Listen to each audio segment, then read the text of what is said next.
everyone, this is Vani and welcome back to the channel Maths by Vani. In this video, we are doing question number 3 and question number 4 of exercise 11.2 of chapter number 11, that is surface areas and volumes of class 9. Let's begin with the question.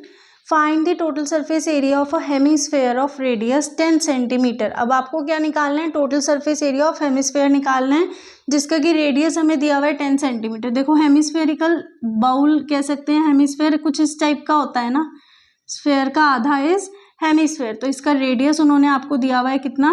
10 centimetre. Total surface area of radius उसका hemisphere का formula क्या होता है? 3πr square. ठीक है, उसका होता है 4πr स्क्वायर. हेमिस्फेयर है तो 3πr स्क्वायर हो जाएगा. तो 3 इंटू पाई की वैल्यू आपको यूज करनी है 3.14 इंटू 10 इंटू 10. अब एक बात बताओ, अगर मैं यहाँ से डेसिमल हटाकर ये 2 जीरोस नीचे लगा दूँ तो ये कैंसिल हो जाएंगी या नहीं हो जाएंगी? बिल्कुल हो जाएंगी. दैट मीन्स 4 3 ज़ा 12, 2 1 कैरी, 3 1 ज़ा 3, 3 + 1 4 एंड 3 3 ज़ा 9. सो 942 सेंटीमीटर स्क्वायर. ये हो गया आप लोगों का आंसर. फॉर्मूलाज याद होना बहुत ज़रूरी है. आपको पहले ही बताया गया है कि फॉर्मूलाज को कैसे याद करना है, हर क्वेश्चन में अप्लाई करना है, लिखना है. इससे क्या होगा, आपको एक तो प्रैक्टिस हो जाएगी फॉर्मूला लिखने की, कि एग्जाम में आप बिना लिखे आओगे ही नहीं, एक लिख कर आओगे और साथ साथ फॉर्मूलाज याद भी हो जाएंगे. Now let's come to question number 4. Now let's talk about question number 4. The radius of a spherical balloon. अभी क्या है, स्फेरिकल बैलून दिया हुआ है आप लोगों को. इंक्रीजेस फ्रॉम, रेडियस की बात कर रहे हैं कि रेडियस क्या है, जैसे बलून होता है. ठीक है, आपने छोटा सा फुलाया, उसका रेडियस 7 सेंटीमीटर. फिर आपने सोचा इसमें तो भी और हवा भरी जा सकती है, सो आपने और उसको ब्लो किया, उसको और ज़्यादा बड़ा कर दिया. दैट मीन्स वो 14 सेंटीमीटर का रेडियस हो गया.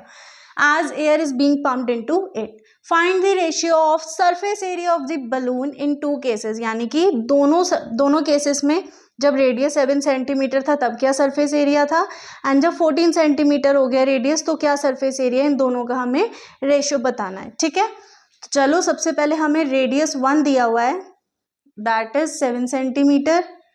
तो हमारा कर्व्ड सरफेस एरिया 1 क्या हो जाएगा? Curved surface area 1 is equals to 4πr square होता है फॉर्मूला. ठीक है, is equals to 4 into pi की वैल्यू अभी रखते नहीं है, एज इट इज रख लेते हैं, into R square is 7 into 7. ठीक है, तो ये हो गया आपका इक्वेशन नंबर 1.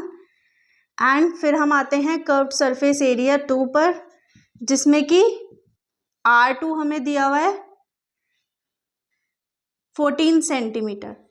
ठीक है, सो ये हो गया 4πr2 स्क्वायर. सो 4 इंटू पाई इंटू 14 इंटू 14. ये second equation. Now for ratio क्या करना है हमें? Curved surface area 1 upon curved surface area 2. तो कर्व्ड सरफेस एरिया 1 कितना है? 4 into pi into 7 into 7 upon 4 into pi into 14 into 14. अब समझे पाई की वैल्यू क्यों नहीं रखवाई थी मैंने? अब ये इजीली कैंसिल हो जाएगा. देखो यहाँ पर ये कैंसिल, यहाँ पर ये cancel. 7 2s are 14, 7 2s are 14.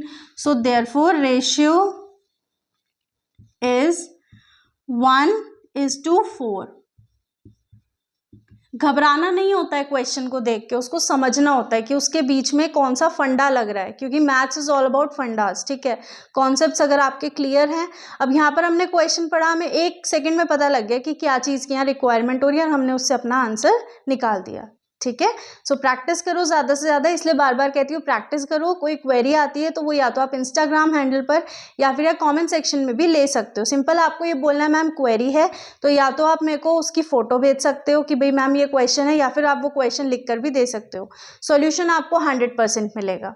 ठीक है, so now we are ending our video. Will see in next video. Till then keep practising. Make sure to subscribe the channel, press the bell icon and do share this video.